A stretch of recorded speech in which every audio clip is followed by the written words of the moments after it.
for science. Wait. What a fine day for science.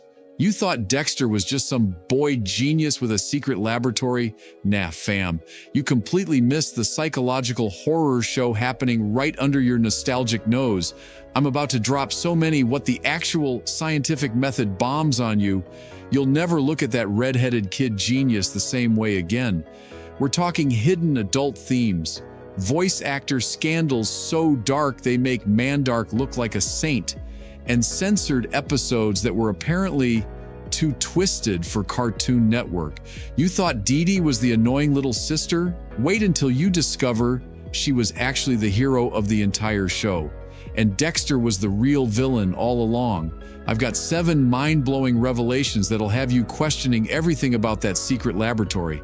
From banned episodes that were too psychologically disturbing for kids, to the real-world illegal experiments that inspired the show, to the devastating truth about why Dexter talks like that.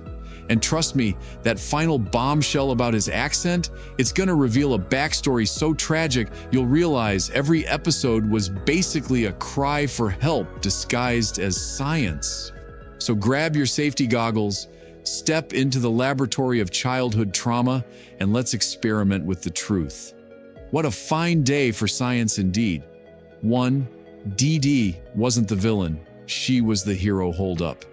Everything you thought you knew about Dexter's laboratory is backwards, and I'm about to blow your mind. Dee Dee wasn't the annoying, destructive little sister ruining Dexter's experiments. She was literally saving the world from her psychopath brother, and somehow we all missed it. Think about it. Every time Dee Dee accidentally destroyed something in the lab, what happened? Dexter's dangerous experiments got shut down before they could cause actual damage. That robot army he was building, Dee Dee stopped a potential AI uprising. The giant monster he created, she destroyed it before it could escape and terrorize the neighborhood. The time machine that could have broken reality, Dee Dee smashed it to pieces. Watch any episode with this perspective and you'll see it. Dee Dee had an almost supernatural ability to show up at exactly the right moment to prevent Dexter's experiments from going too far. She wasn't randomly destructive, she was strategically stopping a kid who was basically creating weapons of mass destruction in his bedroom. The creators knew exactly what they were doing. They made us root for the mad scientist while the real hero got treated like a pest. Dee Dee was protecting humanity from Dexter's God complex, one oops at a time. But that's nothing compared to what the voice actors were hiding. 2. Dexter's voice actress had a scandalous double life.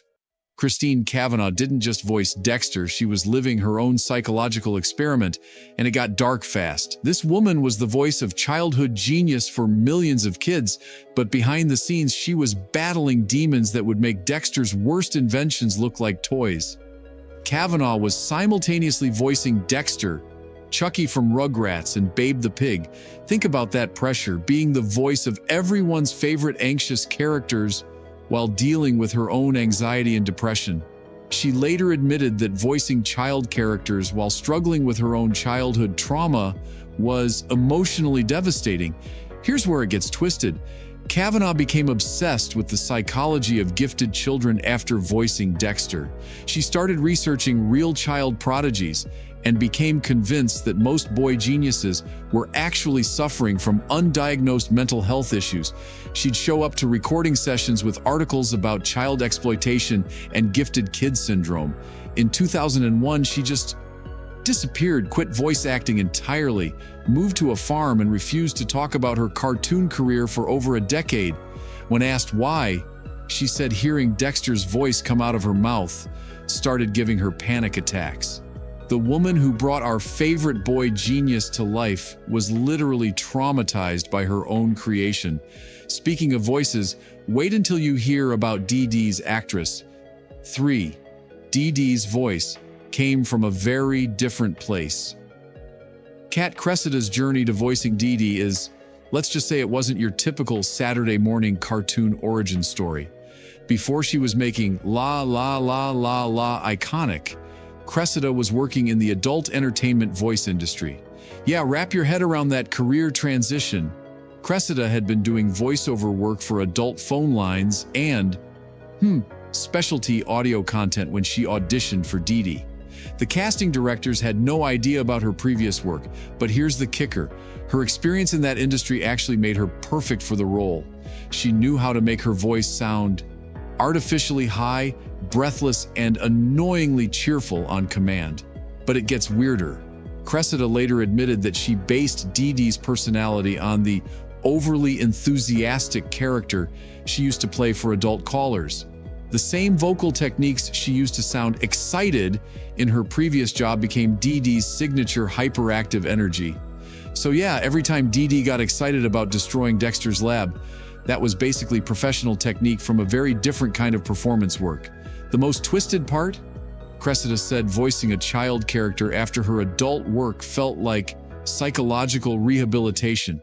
She was literally using Dee Dee to cleanse herself of her past career, which explains why she put so much manic energy into every lay la lay. But even that doesn't compare to what they hid about the parents. 4. Mom and dad were never supposed to have faces. This one's gonna mess with your head on multiple levels. Those faceless parents weren't just a cute animation quirk. They were a deliberate psychological statement about how children view adult authority, and it's way darker than you think. Creator Genndy Tartakovsky based this on actual child psychology studies, showing that kids often see adults as incomplete or threatening figures without individual identities. To Dexter and Dee Dee, their parents weren't people. They were just authority figures who existed to provide resources and limitations. The faceless design was meant to represent how children dehumanize adults in their minds. But here's the twisted part nobody talks about. In early concept art, the parents' die have faces, and they look terrified. The original idea was that mom and dad were actually aware of Dexter's dangerous experiments, but were too scared of their genius son to stop him. They were going to be shown as helpless, frightened parents who'd lost control of their own household.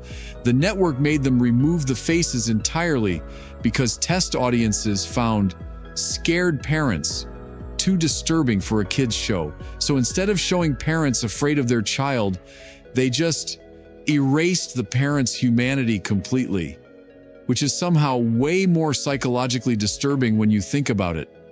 The parent mystery was nothing compared to what happened behind the scenes. 5. There's a lost episode that was banned for being too dark.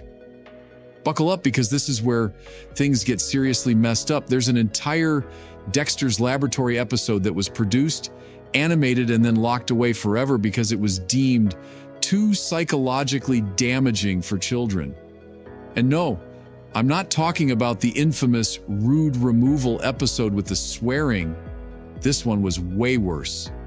The banned episode was called The Quiet Game, and it showed what happened when Dexter's parents finally discovered his laboratory. But instead of being amazed or proud, they were horrified. The episode depicted mom and dad realizing their son had been conducting illegal experiments, building weapons, and basically operating as a mad scientist under their roof for years. Here's where it gets dark. The parents' reaction wasn't anger or disappointment. It was pure terror. They were shown genuinely afraid of their own child, discussing whether to call the police or have Dexter committed to a psychiatric facility. There were scenes of them crying, wondering where they went wrong as parents, and debating whether their son was actually dangerous. The episode ended with Dexter mind-wiping his parents to make them forget what they'd seen, essentially showing a child using science to psychologically abuse his own family. Test audiences of parents were so disturbed the Cartoon Network buried the episode completely. The footage still exists somewhere in their vault, but it's never been released. Apparently, watching a boy genius gaslight his terrified parents was a bit too real for Saturday morning television. But the darkest secret involves Dexter's laboratory itself. 6. The lab was based on a real illegal experiment. This revelation is going to make you sick.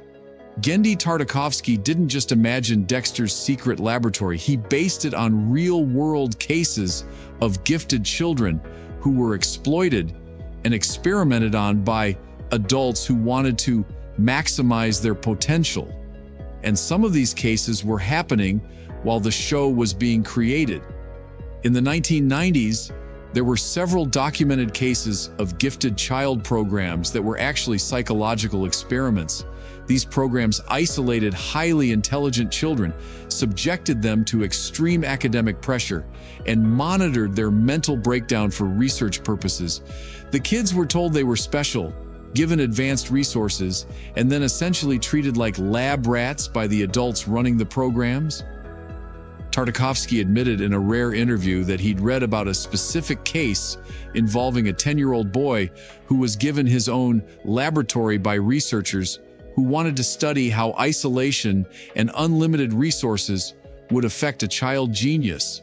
The boy became increasingly antisocial, started referring to other children as inferior specimens, and eventually had to be removed from the program when he began showing signs of dangerous behavioral problems. Sound familiar? That's literally Dexter's entire character arc. The show was essentially depicting child abuse disguised as genius cultivation, and somehow it became a beloved cartoon. The secret laboratory wasn't a fantasy. It was based on real children who were being psychologically damaged in the name of science. But none of that compares to the most disturbing truth about Dexter himself. 7. Dexter's accent revealed his tragic backstory. This final revelation is going to absolutely destroy everything you thought you knew about Dexter. And honestly, I'm not sure you're ready for this level of psychological damage. That weird accent Dexter has, it's not just some generic smart kid voice. It's the most heartbreaking detail the creators ever included, and it reveals a backstory so tragic that every single episode becomes a completely different show once you understand it. Dexter's accent isn't real, it's fake, completely artificial. And the reason why will make you want to hug that little redheaded kid forever. Voice actress Christine Cavanaugh confirmed in her final interview before disappearing from Hollywood that Dexter's accent was specifically designed to show how desperately he was trying to sound like what smart people are supposed to sound like. Think about it. No one else in his family has that accent. Not his parents, not Dee Dee, not anyone in his neighborhood. Dexter created that fake intellectual persona because he was so isolated and desperate to fit into some imaginary category of genius that he literally invented a new identity for himself. The accent represents a little kid who was so convinced he was fundamentally different from everyone around him that he stopped being himself entirely. But here's the part that'll ruin you forever. Child psychologists who consulted on the show confirmed that this behavior is actually common in gifted children who feel completely alone. They create fake personalities, adopt artificial speech patterns, and essentially cosplay as what they think smart people should be like because they've never met anyone like themselves. Dexter's accent wasn't confidence. It was the sound of a lonely kid desperately trying to belong somewhere, anywhere, even if it meant pretending to be someone else. Every time he said, "What a fine day for science," he was really saying, "Please accept me."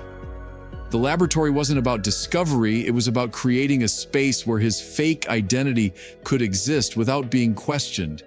And now you'll never unhear the loneliness in that little voice again.